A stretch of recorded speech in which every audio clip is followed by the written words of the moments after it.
Okay, so I see that there are Yelah, sekali tiga tengah masuk. tiga. Ini satu. Okay, there are Gen Y, Gen X, and Gen Z didn't type in yet. Okay. All right, so we are going to learn more about what are all these gens all about in shortly. So let me share my presentation again. Okay, today's topic is maximizing Gen Z's potential at the workplace, and what is it NLP you're going to learn shortly, okay, using NLP. For those of you who don't know what's NLP, is neuro linguistic programming, okay? Now, a little bit about me. I am Dr. Navamani Ramachandran, and I've been a trainer for the teachers at large since 1999. And then I'm also a certified NLP trainer, timeline therapy trainer, and a master hypnotherapist and a master coach.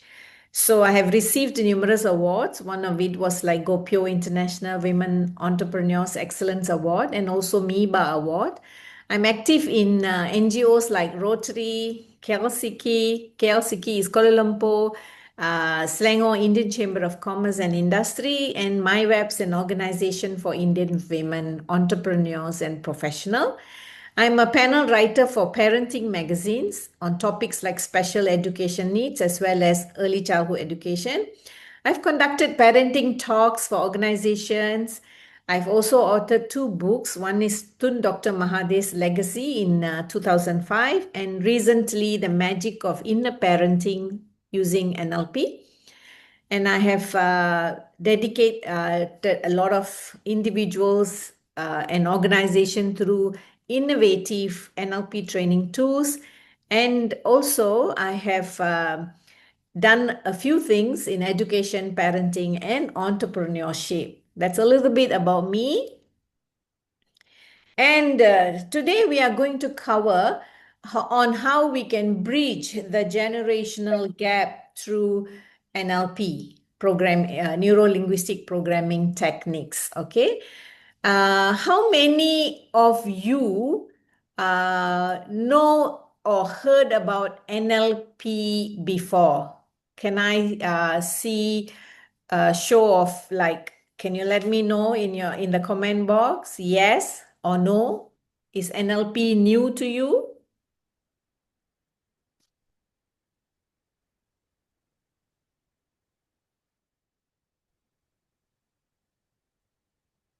Yeah, can I see in the chat box?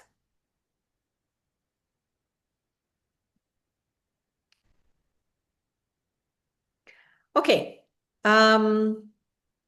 Let me go back to this presentation. Okay. Now, what do you all see? First thing, what comes up to you in your mind? The first thing that you see when I showed the picture. You can unmute and tell. Is it a tree or is it what? You can unmute and tell. The first thing is a tree, followed by two animals, the silhouette of two animals. Yeah, silhouettes of two animals. Yeah. Okay. What about the rest? What do you see?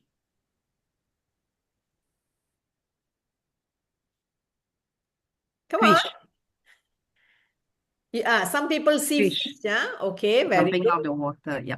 Okay, there are fish, there are gorilla, and then you have a lion, and then the tree. Of course, the first thing that comes to your eyes is the mane, which is the tree.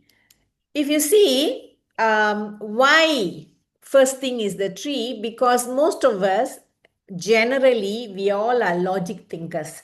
First thing that appears into our mind, your eyes, is what is logic lah, okay? So just like that, each one of us, when we see the gorilla or the lion, the fish, it reveals our personalities. Okay, so why am I highlighting this is because when you are in your workplace, you don't see everyone who is similar. every one of us are different and unique in our very own ways.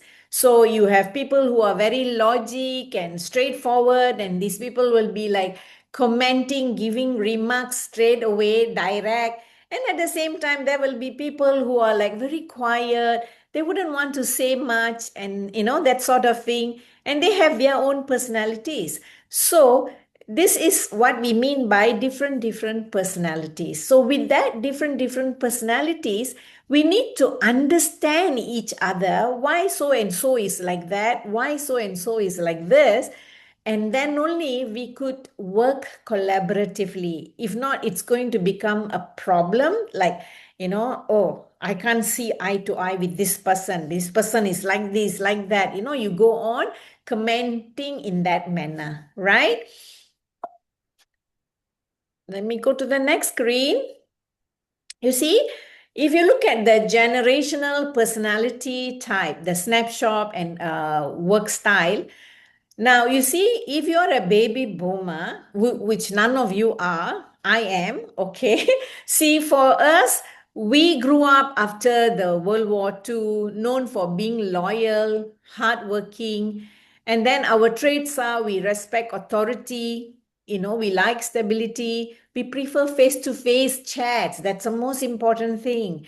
And our work style is known for strong work ethic, mostly retired unless they are consultant or bosses. Okay. So when it comes to Gen X, from those born from 1965 till 1981, I have a number of Gen X here. See, they grew up during tech changes, independent, and they are also adaptable. And their key traits are they are self-reliant, they question authority, and they want to work-life balance, okay? And the work style is they are practical, reliable, they bridge between boomers and millennials. That is Gen X. But if you look at Gen Y, which is also known as millennials, born in 1981 till 1996, the majority of my attendees today are millennials. They grew up with the tech and internet. They care about purpose and balance. Tech savvy, they prefer experiences, they seek feedback and growth. And work style, they like teamwork and they want meaningful work. Whereas the Gen Z, those born in 1997 till 2012, they are digital natives. They are raised on smartphones and social media. They are independent, diverse, value authenticity and awareness. And their work style is they want flexibility. They are very fast in giving feedbacks and to make a difference.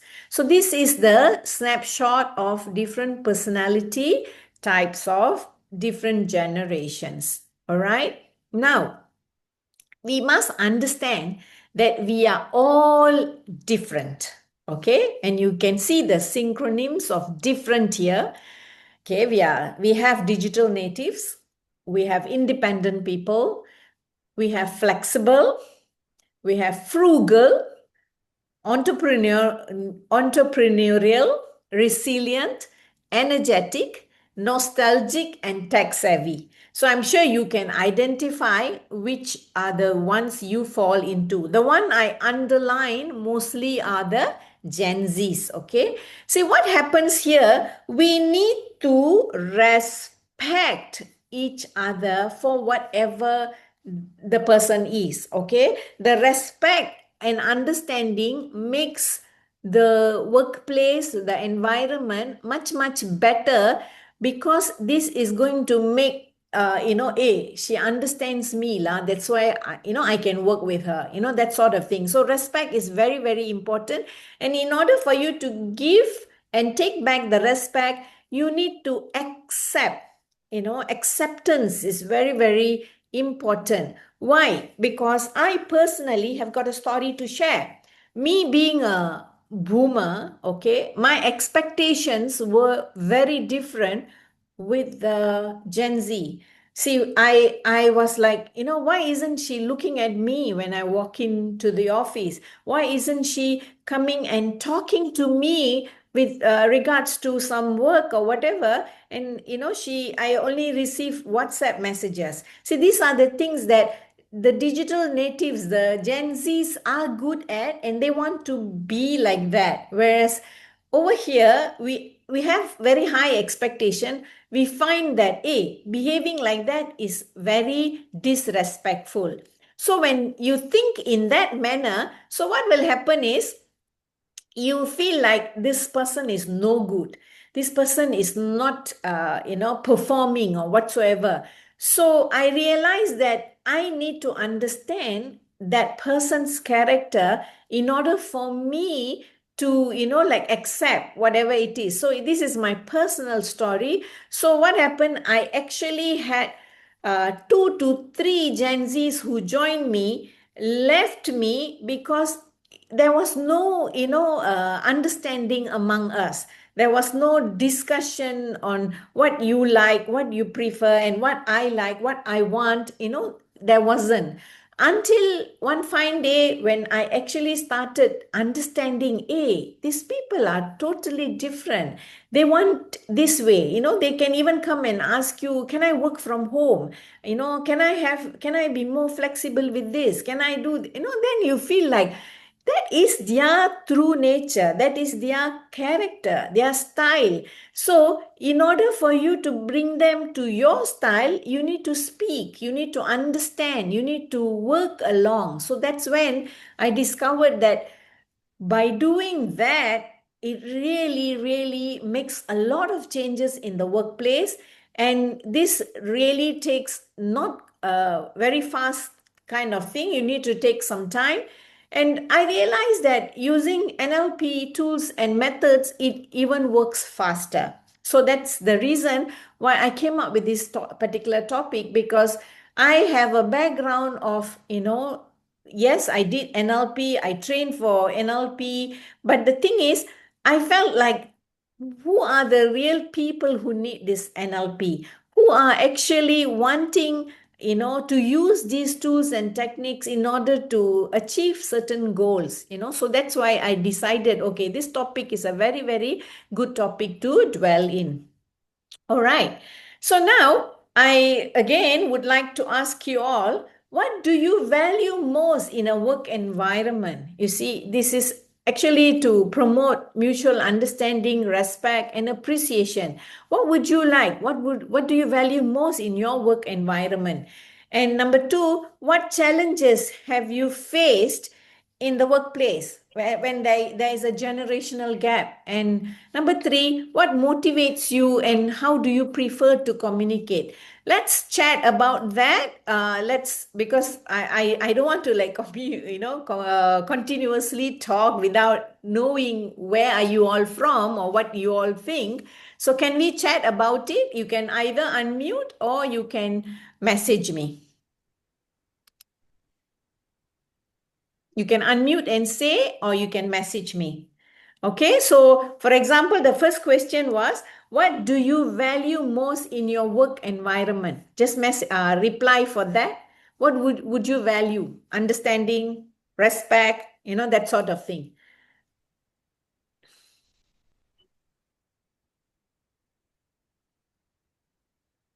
Freedom and independence. Johnny? Some more?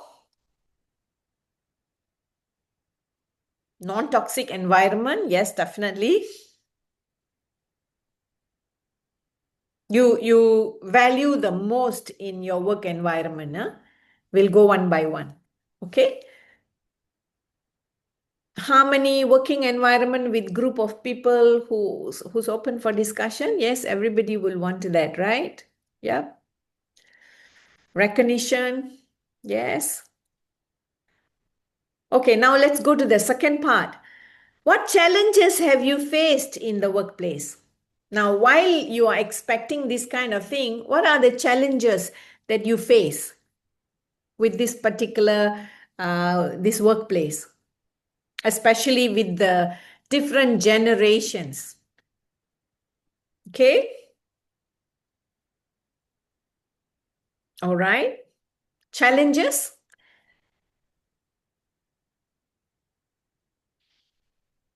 Now we are talking about what problems you face in your workplace, especially when you have different gens. The gens here is the different generations. Humans with right mindset, rigid mindset, and refusing to accept change. Yeah, okay. Yeah. Especially with boomers, they will be like, this is what I want, and I want it my way and no other ways. That's rigid, right? And they don't want change. Okay. What else?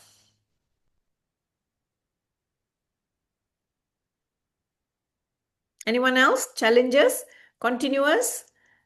Higher goal post. Which means what? They continuously raise the goalpost higher. Gen Z, lack of urgency. Okay. Yes, that's one of the reason why I had miscommunication, misunderstanding with my staff in the past, because we want things to happen immediately, urgently, and they take their time. Higher expectations year by year. Okay, that's another challenge.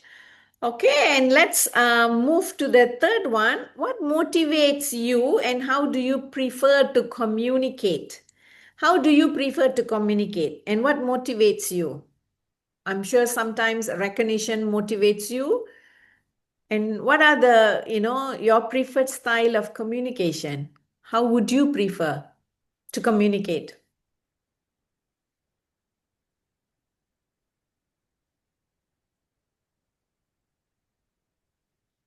Ability to pursue own passion. All right. What else? I see only Johnny is replying. What about the rest? Jess? C1? She's not here. Okay. Penny? Sim? Akila? Logapriya? Govin? Come on.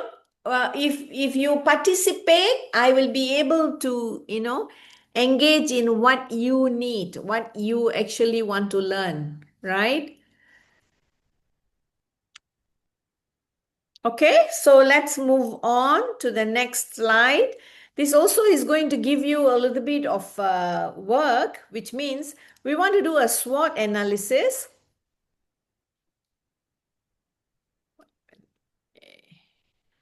Okay, so we want to do a SWOT analysis.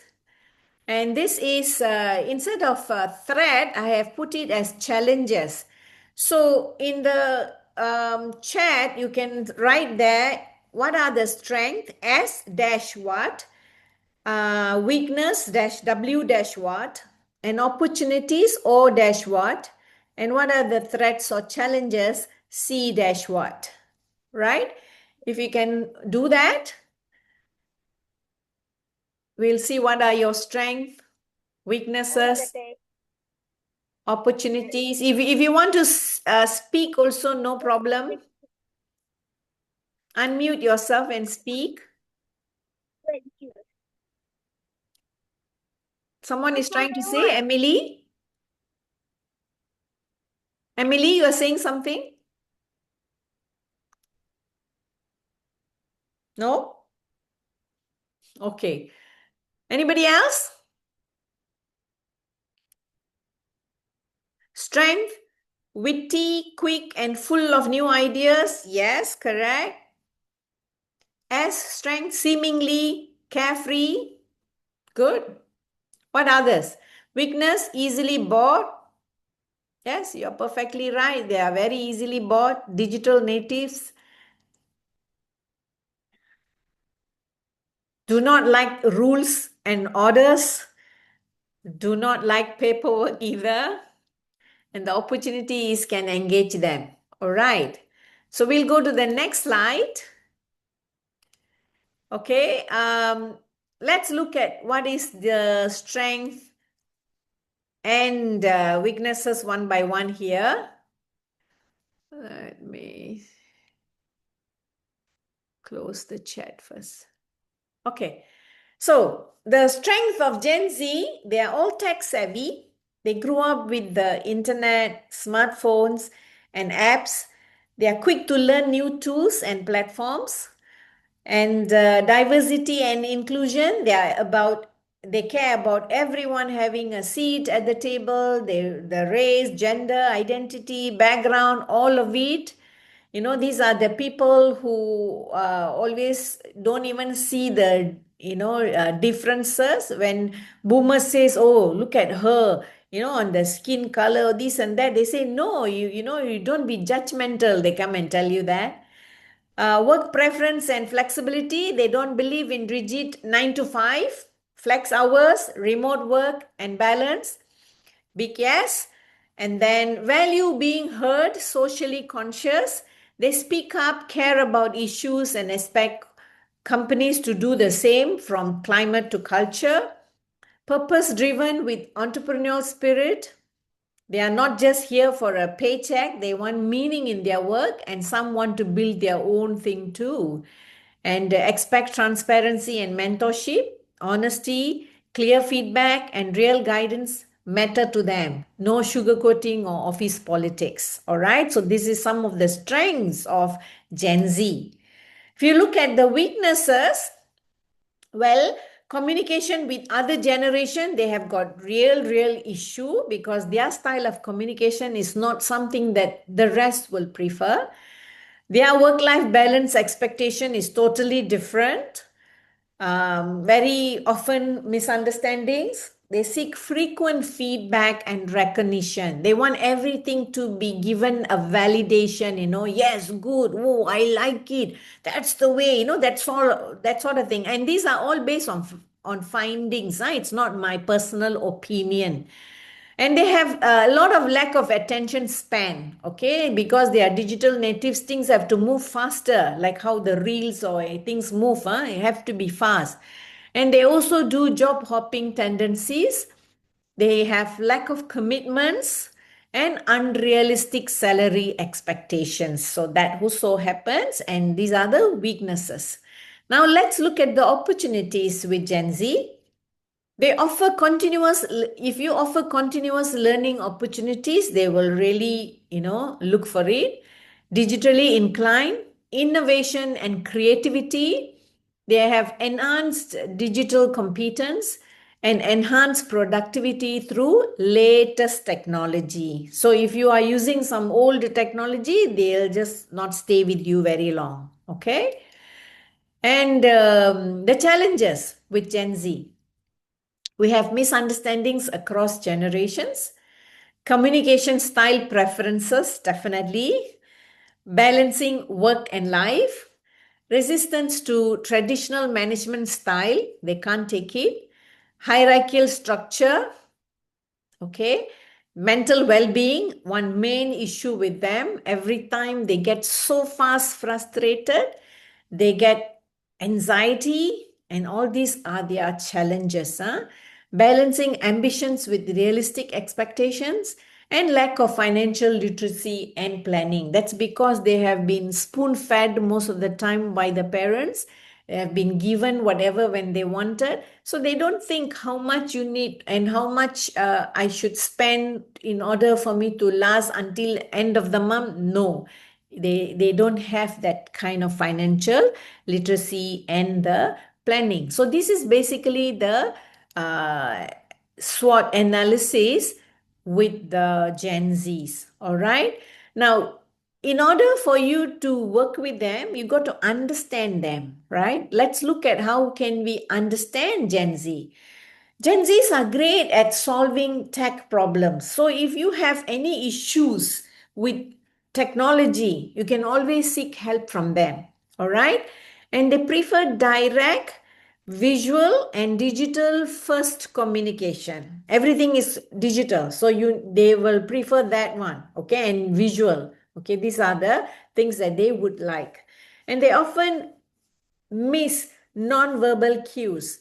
Well, a lot of times the Gen X, millennials, and even the boomers, they have a lot of non-verbal cues, like you give a stare. Those days, if my mom gives a stare, there's thousands of words there. We understand quickly. But here, you give them a stare, they don't know that that is a stare. They don't see the non-verbal cues, okay? They care deeply about diversity, as I mentioned earlier, equality and purpose. They want realness and authenticity at work. They're still learning what good corporate communication looks like, and lean more on data than storytelling. And they think critically, adapt fast, and bring energy. So these are some of the uniqueness about Gen Z and how we can understand them. All right. Now, what are the motivators for Gen Z? Okay, there are opportunities for professional growth. Okay, these are motivators for them. If you tell them, okay, from now, this particular position that you are in, you can go, this is your career path, that's the opportunity for your growth, that motivates them. Okay, creative expression and sense of belonging motivates them. You foster collaboration, it motivates them, and give them personal and professional aspirations, okay, who they can look up to and all that. All this, yes, it motivates them. It's not like you can't work with Gen Z at all, because they are good in whichever way. So we must make sure that we oblige and we seek their understanding mutually, right? Now, Gen Z's communication style in a nutshell: straightforward and digital first, quick to pick up new tools and tech, want fast, clear feedback, and they like chats that are two-way, not one-sided. Like if they send you a chat and if you are not going to reply them, then it makes them like, hey, why is my chat is not replied? So it's going to make them feel like, hey, I'm not appreciated. Remember, they always look for validity, feedback, and all that. So in a nutshell, this is their communication style. So if we understand their communication style, you can actually relate to them. And this is my personal, experience with Gen Zs. And you can, achieve a lot by understanding them. Okay. Now, coming to what is neuro-linguistic programming? You see, NLP is psychological approach that involves understanding and changing human behavior through language and sensory experience. I'm sure some of you, for those who don't know what is NLP, neuro is related to your brain, all right? And linguistic is the language that we speak, and how we program that language is the NLP is all about. If you look at the picture here, it's a communication model picture, okay? Now, every one of us look the events that's happening out there. What happens when this thing that we look, it goes into our brain, this box here, and it gets filtered, okay? How is it filtered? Sometimes it's distorted, sometimes it is generalized, and sometimes it is deleted. Okay, so when these things, events that we look at, when we do go through this distort, generalize, and deletion process, and what happens, we now have internal representation which will give us a particular state. And then the physiology, meaning how our body, our facial expression, everything react, and that's when our behavior will be seen by others. So this entire thing is what you call neuro-linguistic programming. And I can't teach you NLP just in this 1 hour or 15 minutes. It is something very long, but what I'm trying to do is a brief of how this NLP works, and in today's topic, how we can use some of these NLP tools in order to work with the Gen Zs, okay? As I mentioned to you just now, see, when we see the pictures and all that, And these five senses that we always talk about: sight, smell, taste, hearing, and touching. These are the five senses, all right? And for example, here, when you look at this flower and you say, wow, nice smell, right? Fragrant tulips, okay? And what a great day. That niceness gives you the feeling of what a great day. And then the crisp morning air that you know, smell, you feel, and all those kind of thing. And the soft flower stems, the wind is whistling, all these, the sounds, everything, either it's verbal or non-verbal, the communication systems through which our neural representations are coded, ordered, and given meaning. And this is how we communicate to ourselves, which is self-talk. A lot of times we don't give importance to our self-talk, because self-talk is actually so important that makes your day or breaks your day. What you say, like, oh shit, you know, that is your self-talk in you. It's going to make it bad because that's what you say. At the same time, if you say something great, you know, like, wow, so good, wonderful, that makes you feel better. So these all related, and this is the neurological system which we are going to use to achieve our desired outcome and goals. And that's what NLP in a simple word. Now, the definition of NLP, as I mentioned to you here, the nervous system, the mind, through which our experience is processed via the five senses. One is visual, one is auditory, that's hearing, kinesthetic, that's feeling, and olfactory, the sense of smell, and gustatory, the sense of taste. So these five VAKOG, you call it, VAKOG, VAKOG, is the one which is going to determine what goes into our mind and how this entire, what we communicate, everything works on. All right. Now, coming back to what can be the benefits of NLP in communication. Well, generally, what are the benefits of NLP? If you know NLP, or if you know how to use these NLP tools, you can actually communicate more effectively and persuasively. You know, you can actually talk to people in a way that you can persuade them, right? It enhances better understanding and connections between the individuals, all right? And also, it enables individuals to utilize specific language pattern, which means the kind of language I use, it's going to be something that is going to attract people. It's going to make people convinced, all right? And of course, at the same time, you give active listening, right? There's also technique towards it.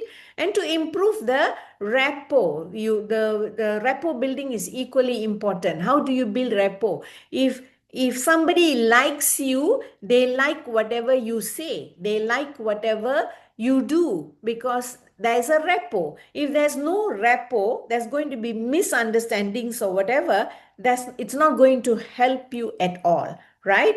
And of course, other benefits of NLP is you will know what you want and how to get it.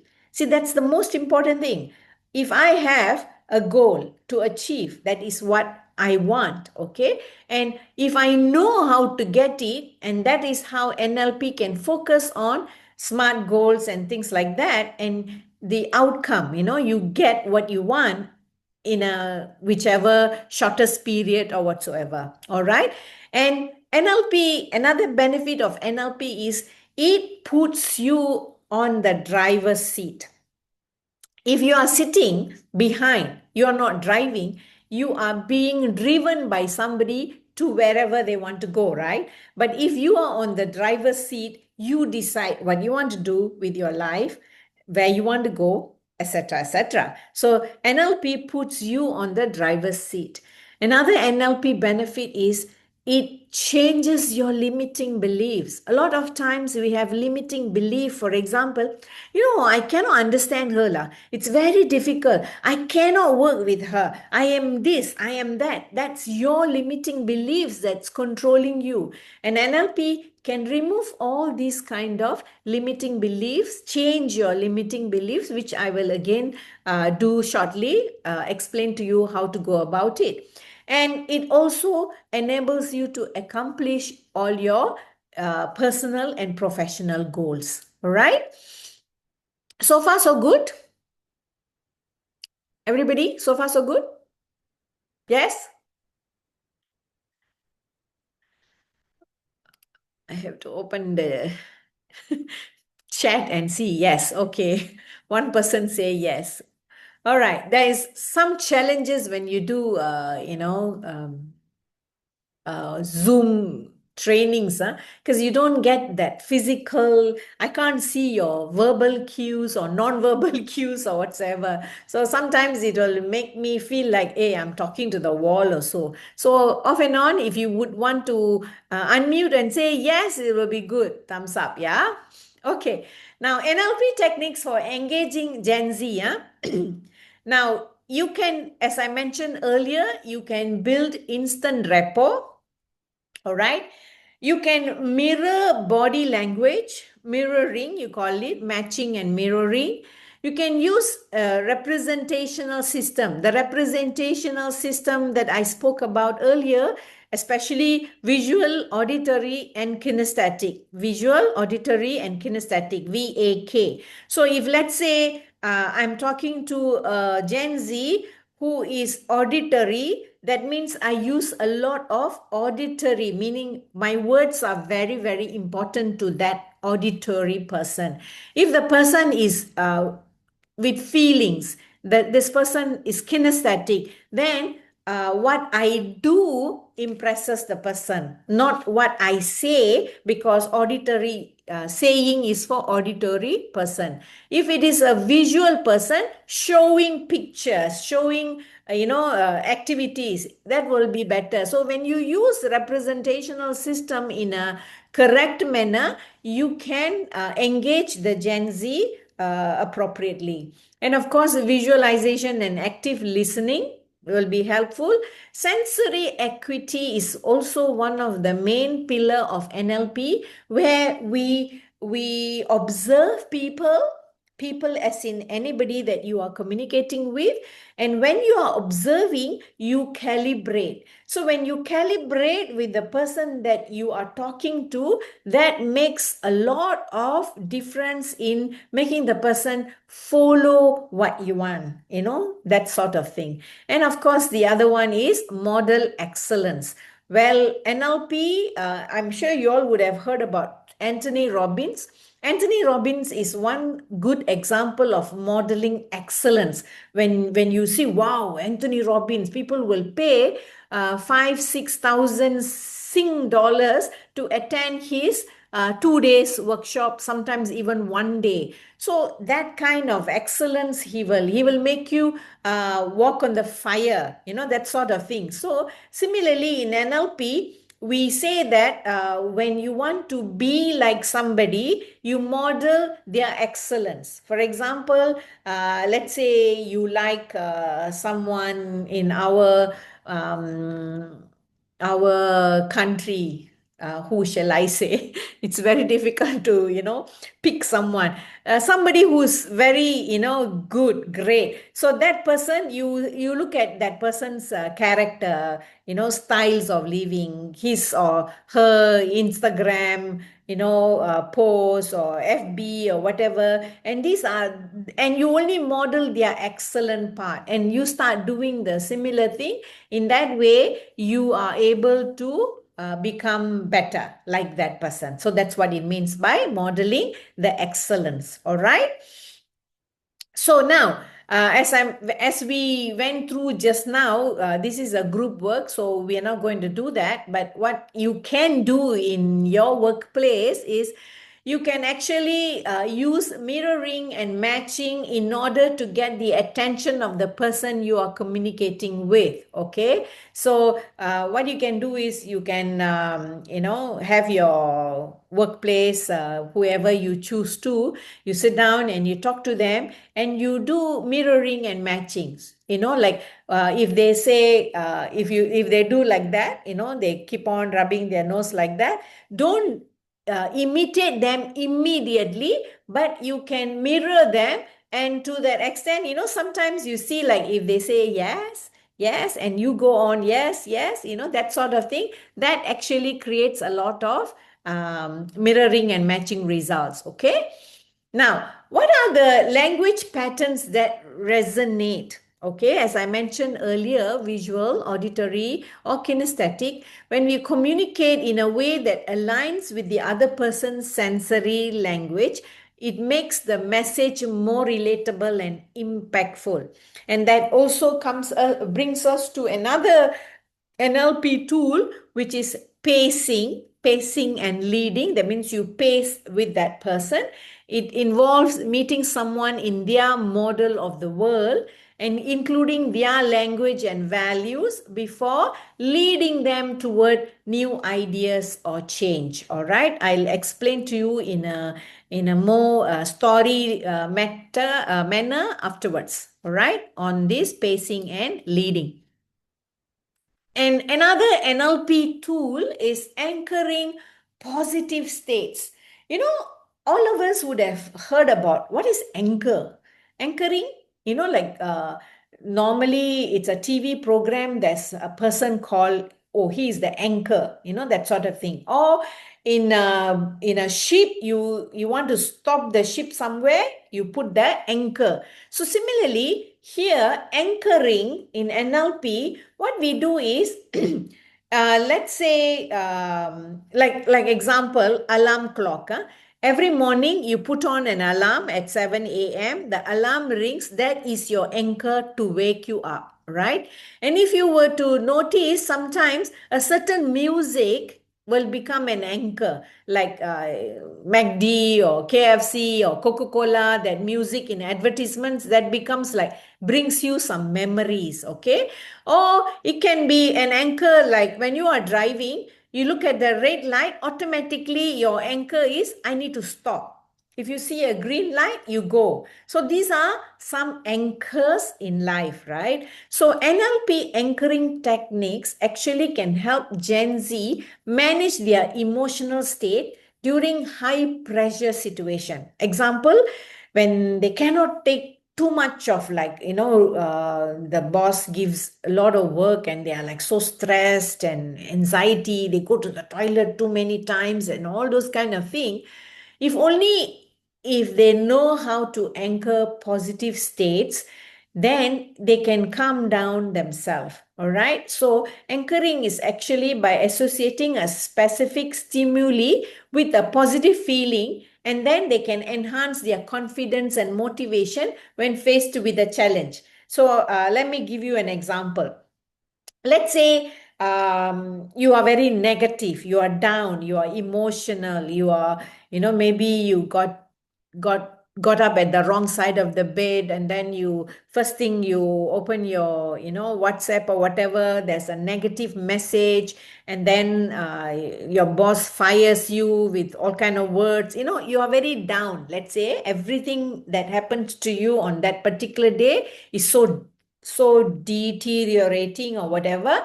So now, if you have a positive anchor, let's say I have trained you, I have taught you, like, okay, when you put your fist like this is a positive anchor for you. And how do you create that anchor? I'm sure you all can see my, hand, right? Are you all there? Okay. Can see my hand? All of you? Okay. So this is a positive anchor, right? How do I anchor this? Let's say I am recalling a time when I was so motivated. I was feeling at the top of the world. Example for me, Recently, I went for Mount Everest. I went to Namche Bazaar and went up to see the Everest peak. Okay. And I felt so good. Despite all the challenges, I did that. So that I recall, and then I anchor it here in my fist. Okay, that is one positivity. Let's say I got a pay rise and I took my family for a nice dinner in Shangri-La Hotel, and the feelings were so great. That will be another positive anchor. See, when I anchor everything here and I keep it, this is my positive anchor. Some people, it will be, holding the shoulder. Some people like just a fist like that, I feel good. Yes, that sort of thing. So when you are feeling negative with whatever challenges just now I mentioned, you create that anchor which you have already put in, and it will immediately bring you to that positive state. It will bring you immediately to that positive state, and that is what we mean by anchoring. Okay, so when you are free, you anchor all the positive states in you and keep it whichever. I'm only giving an example. This, it could be this, it could be, like maybe you put your hand on your what do you call, your chin, or anything, your forehead or whatever, but it should be positive, right? So how do you stack up those positivity, all the nice resources, that positive states, as I mentioned to you, a good pay rise that you were so happy about, or the day you met your wife or your husband, your first date, it was so great. All this, anything that was positive, you take that and you anchor it, and when you are feeling negative, you quickly go back to that. So that's why I meant earlier, when you are at the traffic light, you see the red light, you automatically stop. Unconsciously, that happens, right? So when you have your positive anchoring, unconsciously, you will quickly get into that positive state, and your negative state will immediately remove. You can try it after this training, and I can guarantee you it works. Okay, NLP is that, it really works. I am into NLP because I personally, used to be a panic attack person. I got through my panic attack. I used to be afraid of lizards. I got through that as well. So a lot of things that immediately in your life you want to change, NLP helps you, neuro linguistic programming. And that's why a lot of people out there, they do NLP trainings for sales and things like that. But I try to implement it with younger children, parents, teenagers, and now my venture is into Gen Z. Okay. All right, now let me go back to my screen.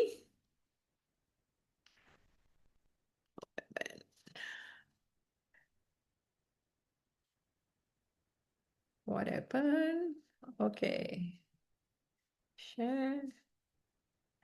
I paused it. 1 second.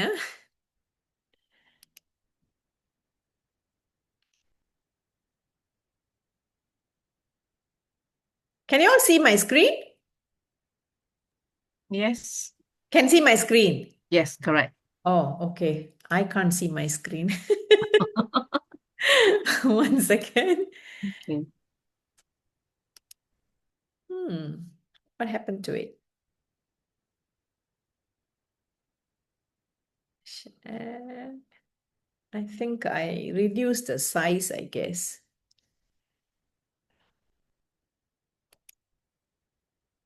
I stop sharing and share back again. Sorry about that. Okay. Can see now, right? Yep. Okay. So anchoring positive states, that's how it works. All right. Now let's go to the next slide. What is limiting belief? Okay. Now, a lot of times we say, I can't speak in front of people. I'm not smart enough to succeed.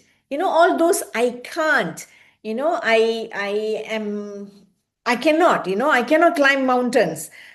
I cannot swim. I cannot go scuba diving. I'm afraid of water. All these other limiting beliefs is actually a negative thought or a mindset that holds a person back from reaching their full potential. So it's a belief you hold about yourself or the world that creates self doubt, fear, or a sense of impossibility. And there are ways how you can reframe this and make sure that you don't have those limiting beliefs. Okay. Now, many of the Gen Zs face challenges due to limiting beliefs about their potential. A limiting belief is like an invisible barrier you put in your mind. It's a thought like, I can't do this, I'm not good enough, and that stops them from trying new things or chasing their dreams. Okay. So, NLP reframing techniques can help transform these beliefs. The good news is you can change these beliefs by replacing them with positive thoughts. Now, these are some of the, words, the thoughts, the beliefs that we have. For example, this task is too hard for me. I always make mistakes. I can't do this now. I'm too busy. I don't get along with my colleagues. I'll never get this right. This is boring and empty.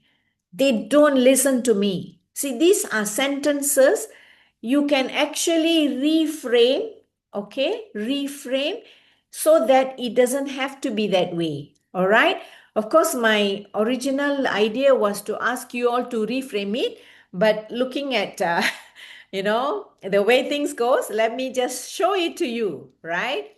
Reframe sentence. This task is a new challenge and I can learn from it.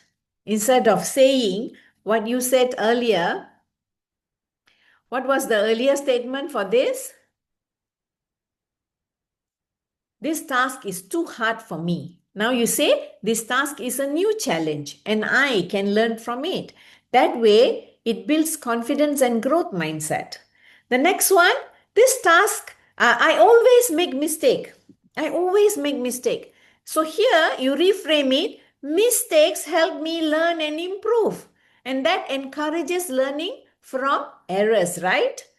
Now the third one, I can't do this now. I'm too busy. What will you do? I will find time to do this because it is important. You reframe it. Huh?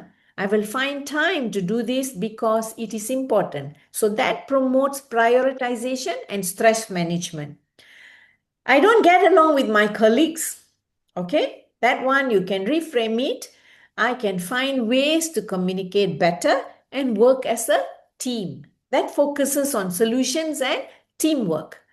The next one, I'll never get this right. Okay, it's okay to take my time. I will improve with practice. So this reduces self-doubt and it promotes patience, right? The next one, this is boring and empty. I can find ways to make this task interesting, right? It encourages engagement and creativity. Next one, they don't listen to me. You can say, I can share my ideas clearly and listen to others. This promotes effective communication. Always ask yourself, how else can I see this situation? Or what is a positive way to look at this? Like saying all these kind of thing is not going to help. You are just going to be not what do you call a person to play along with, things like that. So only if you reframe yourself into this kind of words, it's going to help both you and your colleague to work along with you, right? So now we go to the next one. There are some case studies on education and leadership. Real life applications of NLP is in educational setting shows improved learning, engagement, and communication. All right. And it also the leaders using NLP reported enhanced collaboration, reduced misunderstanding, and overall increase in their performance. These are case studies with people who use NLP in their leadership. Okay, now how can we do engagement strategies for mentoring Gen Zs? Effective mentoring involves using NLP to tailor communication styles to individual preferences. Techniques such as rapport building, I mentioned to you earlier, foster meaningful connections, enhance trust and engagement between mentors and Gen Z mentees. Right? This rapport building helps a lot with the Gen Z's mentors and mentees. Okay? Because once you build rapport, like I am like you, so you like me, I like you, that sort of thing. Now, all of us would have heard about goals, which are SMART. And what are SMART? S stands for specific, simple. M is measurable. If you have a goal and if you can't measure your goal, that means it is not meaningful to you. You do not say how much or when and that kind of things. It will never be achieved. Okay. And of course, A is achievable. Your goal, you need to make it like as if now it has to be achievable and you must have the resources. I cannot have a goal, I want to become the next prime minister when I know that's not possible. So it has to be something that is achievable and you have the resources that you want. So your goal has to be specific, measurable, achievable, and of course it has to be realistic. Realistic here, of course, it has to align with your company's mission. There's a spelling error there, company. And then it has to be ecological. When I say ecological, your goal should not hurt someone who is with you, who is, let's say your family. I want to be something and then I don't care about who are the people involved in it, that sort of thing. So then it's not ecological. So your realistic has to be really, really important. It should not affect others. And finally, time bound. If you do not put a time towards your goal will never, never, never be achieved. So it has to be like by end of this year, by December 31st, or by whichever. I want to lose my weight, how many kg, by when, and how do you measure that? How do you achieve that? You put all those things, only then you can achieve your goals. And this is also taught in NLP. Now I'm adding another two more to make it smarter goal. Okay, as I mentioned earlier, SMART we covered. Now, what is the E here? You need to evaluate regularly, review the progress and outcomes, and see how far are you from the goal. All right, and that's how you become smarter. And of course, each time you have achieved a certain goal, you are stepping towards that, you reward yourself. You reward yourself in order to get motivated for future goals, okay? In order for you to enhance your goal, you got to reward yourself. Your reward can be like, an ice cream or, something that you can purchase. You reward, you make yourself like motivated, all right? And of course, you re-evaluate your goal. So that is towards getting smarter, right? Now, building self-awareness and confidence in Gen Z, NLP fosters self-awareness by helping Gen Z identify strengths and values. The techniques like visualization, like even goals just now, as I mentioned to you, if only you have a vision board and you put your goals, what are your goals, by when you want to achieve, and with the picture. And another thing is positive affirmation that makes you have confidence and resilience, which are essential for navigating challenges in your personal and professional spheres. How is it done? Let's say, for example, you want to go around, not around the world one shot, you want to go to a certain country, let's say Turkey. So you have get pictures of Turkey and all that. You put on your vision board. When do you want to go? Okay, September 2025. How much do you need? What all that you will have in your vision goal, and then you set for it. Okay, and then that is on your traveling, maybe on your professional education or whatever you might have, by when you want to achieve your PhD or DBA or whatsoever. This, when you look at it, and what I meant by positive affirmation is on a daily basis, you affirm to yourself that I am already, it's not like I want to. I am so happy now that I am exercising daily and I am losing my weight. All this, like you are affirming to yourself. What happens with this positive affirmation? Your unconscious mind, because NLP is all about conscious and unconscious.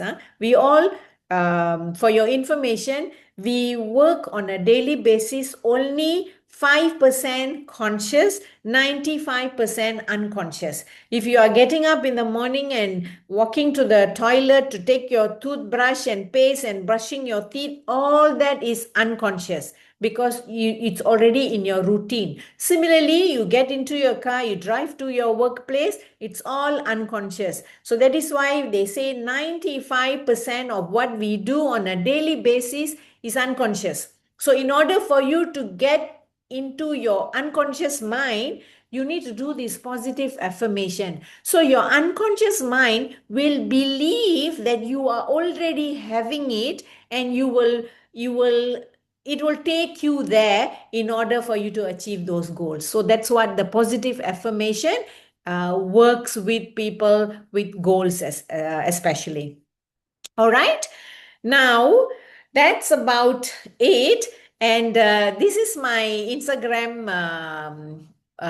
what do you call, name, and you can follow and get more updates. I want to explain to you, I owe you something just now. I wanted to tell you about, what is that just now? Anchoring, I have done. I said something I wanted to tell you about. Can you all remind me? Remind me? What is that? Hello?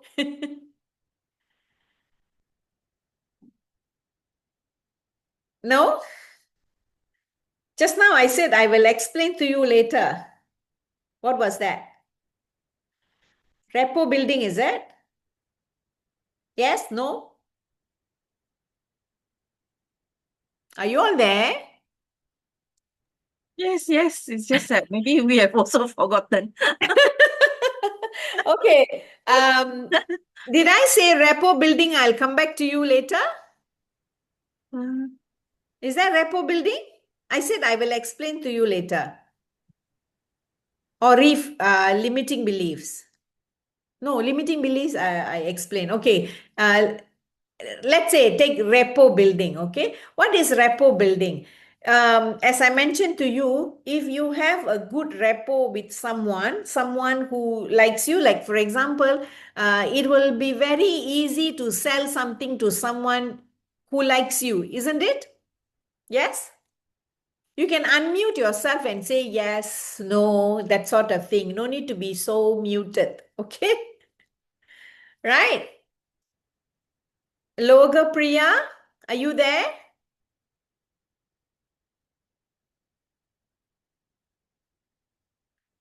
So quiet. Penny? I can't really remember, but I guess it was something along that line. Yeah, no. How My to question now is, if you want to sell something, example, you want to sell something to someone, will that someone buy it from you if they like you or they don't like you? My question is, will that person listen to you or buy something from you if they like you or they don't like you? They will tend to listen if they like you. Yes, correct. So in that case, you need a rapport, right or not? You need to build rapport with people, especially in a workplace. There are people who you do not know whether they like you or not. right or not? You have so many colleagues with working with you, and you don't know whether that person likes you or dislike you. So in order for you to not to have that question in your mind, what you can do is you can build rapport, so that nothing wrong in building rapport, right? So you actually make that person like you, so you build rapport. So how do you build rapport? Is when I spoke to you about NLP earlier, you remember visual, auditory, kinesthetic is it. Those are the kind of internal representation that you can use. That means the language that you speak.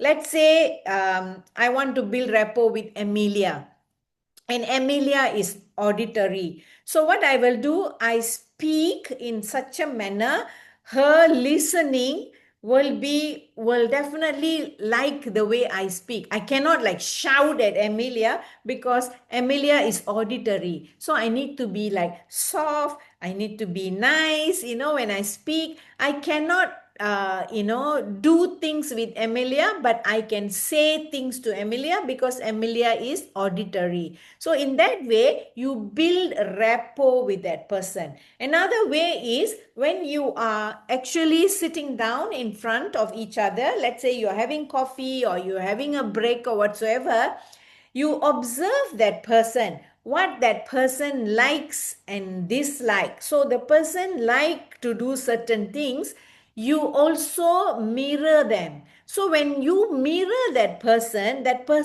is like their own vision, like when you look at the mirror, you look at yourself. Will any one of us here dislike ourselves in the mirror?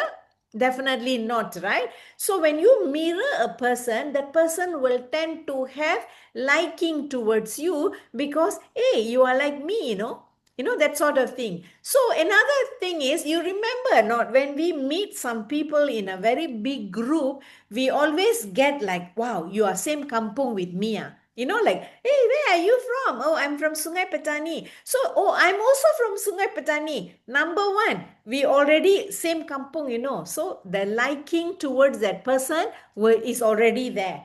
Then the next thing is like, hey, which class, which school you went to? And let's say the same school, number two, more liking will come. So similarly, if let's say when we communicate with our colleague and let's say we share similarities, then the rapport is built closer. So the next time, let's say that happens with, let's say I'm a Gen X and this person I'm communicating with is Gen Z.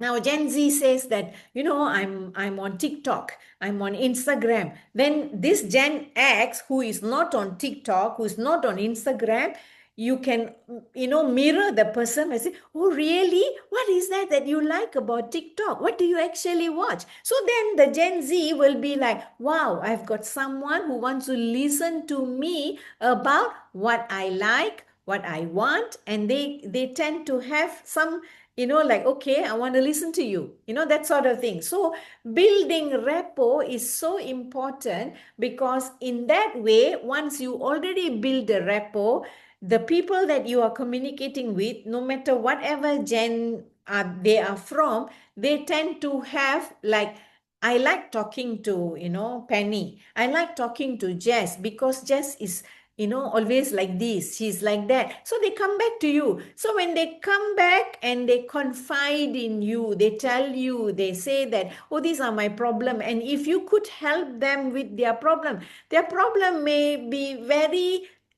small, but to them it will be big. So when you can actually explain to them, you can do this way, you can do that way, they'll feel like, wow, I feel so relieved talking to so and so because he or she understands me. So that is how the communication becomes better and the collaboration can work. So most of us, you could be from Gen Y or Gen X. Let's say you are not tech savvy. Let's say you have an issue. Hey, I don't know how to use this particular program, and the boss asking me to do this. You can seek help from the Gen Z because Gen Z will know how to do it. So the Gen Z will not say, I will not help you because you have helped the Gen Z with whatever problem or anything that she or he had. So that's how you can work with each other in a, collaborative manner, rather than you work like, competitors. You become collaborative, right? Any questions? I open the room to questions. So far, you've gone through the NLP, the benefits, some of the tools. What are the tools that we went through? Anchoring, rapport building. We went through reframing, limiting beliefs. We went through VA, K, and also the olfactory and gustatory, which means the five senses, how we can use this in order to use different representational system. There are many more. There are a lot more tools you can use. There are swish patterns. There are many, many, many other tools that you can use in order to change the way you live your life now, in order to become better with your business, with your family, with your, relationships, anything. NLP helps you, right? So, any questions? Questions? You want to open your camera, you can do so. You want to unmute, you can unmute. You want to write down the questions, you can do so. Please feel free to do that.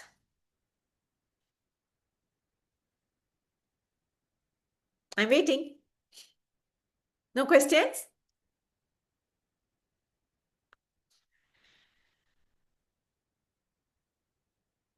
Hello?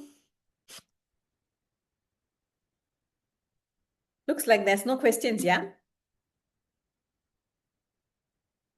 All right, if there is no questions, that's it.